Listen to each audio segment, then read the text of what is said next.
প্রিয় বন্ধুরা, আজ রান্নাঘরে ছড়িয়ে পড়বে একটা মায়াবী সুগন্ধ। মুগের ডাল, মনও ভরবে, পেটও হাসবে। প্রথমে ডালের জাদুঘরি সিদ্ধ। কুকারে ৩-৪ কাপ জল দিয়ে গরম করা মুগ ডাল ঢেলে দিন। ১ চিমটি হলুদ, সূর্য আর লবণের হাসি। ২-৩ সিটি, যেন ডাল নরম হয়ে বলে, আমি প্রস্তুত। এবার তরকার আগুন ঝড়, কড়াইতে তেল যেন ঝলমলে সূর্য। ছড়িয়ে দিন জিরা, তেজপাতা, শুকনো লঙ্কার আগুন ঝড়। রান্নাঘর নাচতে শুরু করবে। পেঁয়াজ কুচি ভাজুন যেন সূর্যাস্তের রং।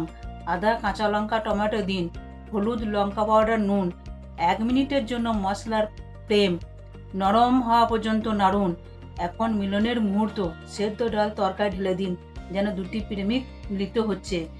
ঘরোয়া সুগন্ধি মুগ ডালের তরকা তৈরি।